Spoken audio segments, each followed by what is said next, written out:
ଯାତ୍ରା ସମୟରେ ଯାତ୍ରା ଆରମ୍ଭରେ ଗୋଟେ ନାଟକ ନେଇକି ନୂଆ ନାଟକ ଆସି ଆଣି ଯେତେବେଳେ ତାଙ୍କର ନାଟକଟି ହିଟ୍ ହେଉଛି ସେ ସମୟରେ ଆପଣ କୋର୍ଟ ନୋଟିସ୍ ପଠାଉଛନ୍ତି।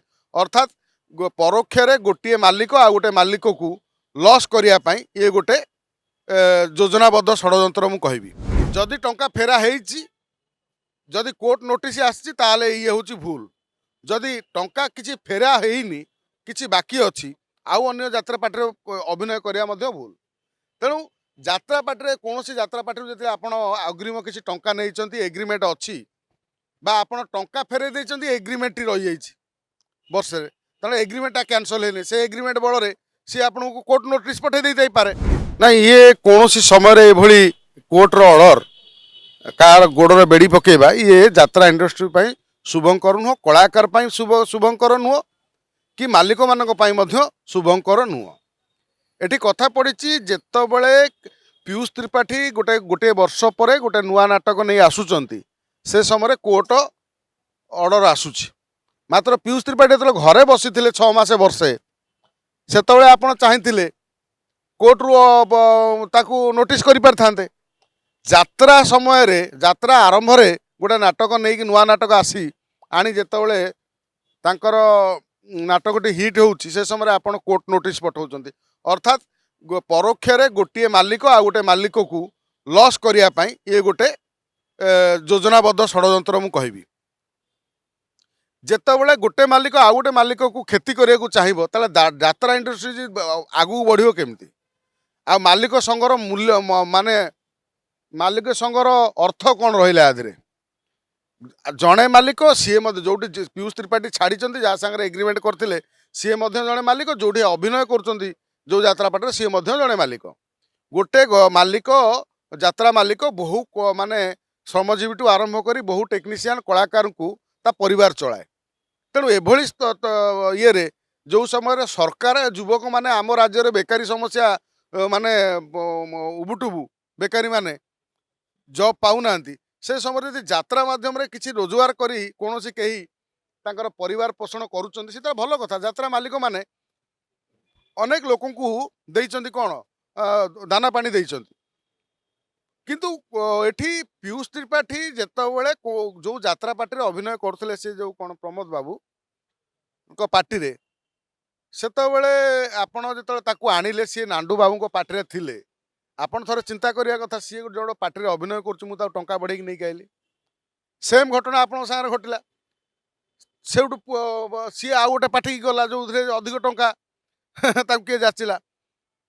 କୌଣସି କଳାକାର, ଆଜି ଆମେ ଦେଖୁଥିଲେ ବାପି ପଣ୍ଡାଙ୍କର ଗୋଟେ କଥା, ସେ କହୁଥିଲେ ଯେ କଳାକାରମାନେ ଯେତେବେଳେ ଚୁକ୍ତି କରୁଛନ୍ତି ସେତେବେଳେ ଟିକେ ଚିନ୍ତା କରିବା କଥା। ଭଲ କଥା, ଏ ଭଲ କଥା କହିଛନ୍ତି। ଯେତେବେଳେ କଳାକାର କୌଣସି ଯାତ୍ରା ପାର୍ଟିରେ ଚୁକ୍ତି କରନ୍ତି, ପ୍ରଥମେ ଆଗେ ଆଲୋଚନା କରିବା କଥା, ମୁଁ ଟଙ୍କା ଅଧିକ ପାଇବି ଯେ, ମାତ୍ର ମୋର ନାଟକ କ'ଣ ରହିବ, ମୋର ସେଥିରେ ଭୂମିକା କ'ଣ ରହିବ, ମୋତେ ରିଲାଏବୁଲ୍ ହବ କି ନାହିଁ, ମୋତେ ମାଲିକର ବ୍ୟବହାର ଆଚାର ଭଲ ଲାଗୁଛି କି ନାହିଁ, ଏହାକୁ ଧ୍ୟାନ ଦେଇ ଯେତେବେଳେ କୌଣସି ଏଗ୍ରିମେଣ୍ଟ ହୁଏ, ତାହେଲେ ସେ ଯେଉଁ ଏଗ୍ରିମେଣ୍ଟଟି ଯେଉଁ ବର୍ଷେ ପାଇଁ ହଉ 2 ବର୍ଷ ପାଇଁ, ଇଏ ଗୋଟେ ଫୁଲଫିଲ୍ ହେଇଥାଏ।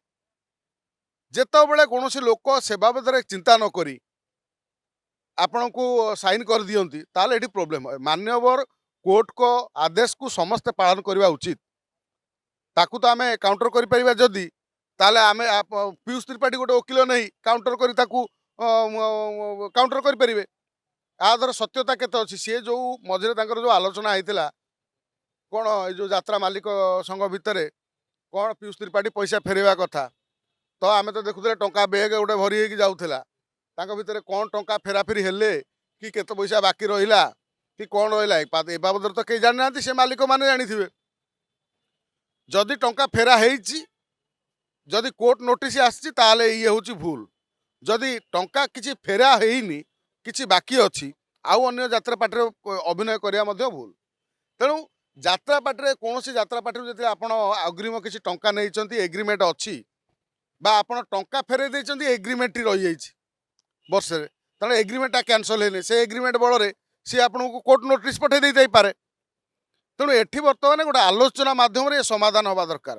କୋର୍ଟ ଫୋର୍ଟ ଦେଖେଇ ଯେଉଁ ସମୟରେ କଳାର ମାନେ କ'ଣ ସେଟା କହୁଛନ୍ତି ଯେ ମନୋରଞ୍ଜନର ମାଧ୍ୟମ ଆଉ ଚଳଚ୍ଚିତ୍ର ଏକ ପ୍ରକାର ଭୁଷୁଡ଼ି ପରିଛି, ଯାତ୍ରା ଏକମାତ୍ର ମାଧ୍ୟମ ପାଲଟିଛି मनोरंजन लोक मानकर से समय जदि एभली कथा सामना को आसे ये मु कहबी जे ये शुभंकर नुह यात्रा पाई कम से कम तो पीयूष त्रिपाठी वर्तमान गोटे कोर्टे गोटे वकिल धरिकी काउंटर करंतु आउ केते कौन देण नेण हेइछि आ भितर आलोचना हो गोटे मालिक आउ गोटे मालिकर क्षति करिया को चाहतुनी मालिक माने एक हेइकी रहिकी कंप्रोमाइज करके कथा को करंतु आउ गोटे कथा होउछि जेतेबेले नरी पंडा कथा हला नरी पंडा को बाड़ा हला सब मालिक माने एकाठी हेइ गले आज पीयूष त्रिपाठी केस रे कहीं दुई जन मालिक भितर झमेलाटी कंप्रोमाइज हो पारे कोर्ट ना कोटी पावर पतियारा देखापी ये चलती भितर प्रतियोगिता पीयूष त्रिपाठी वास्तव में ओडिशार गोटे अप्रतिद्वंदी माने सुपरस्टार कहले चलो बर्तमान जहाँ भी हो कोर्ट फोर्ट नोटिस पठेकी आहरी सुपरस्टार माने यात्रा करदेले तेणु जितेबाला आपण कोर्ट नोटिस पठाउछन्ते गोटे लीगल नोटिस सेतबेले आपण जानिबे जे से लोकर पावरटी आहरी राज्य रे कला इंडस्ट्री यात्रा इंडस्ट्री वृद्धि वृद्धि करने पछरे जो पूर्व मालिक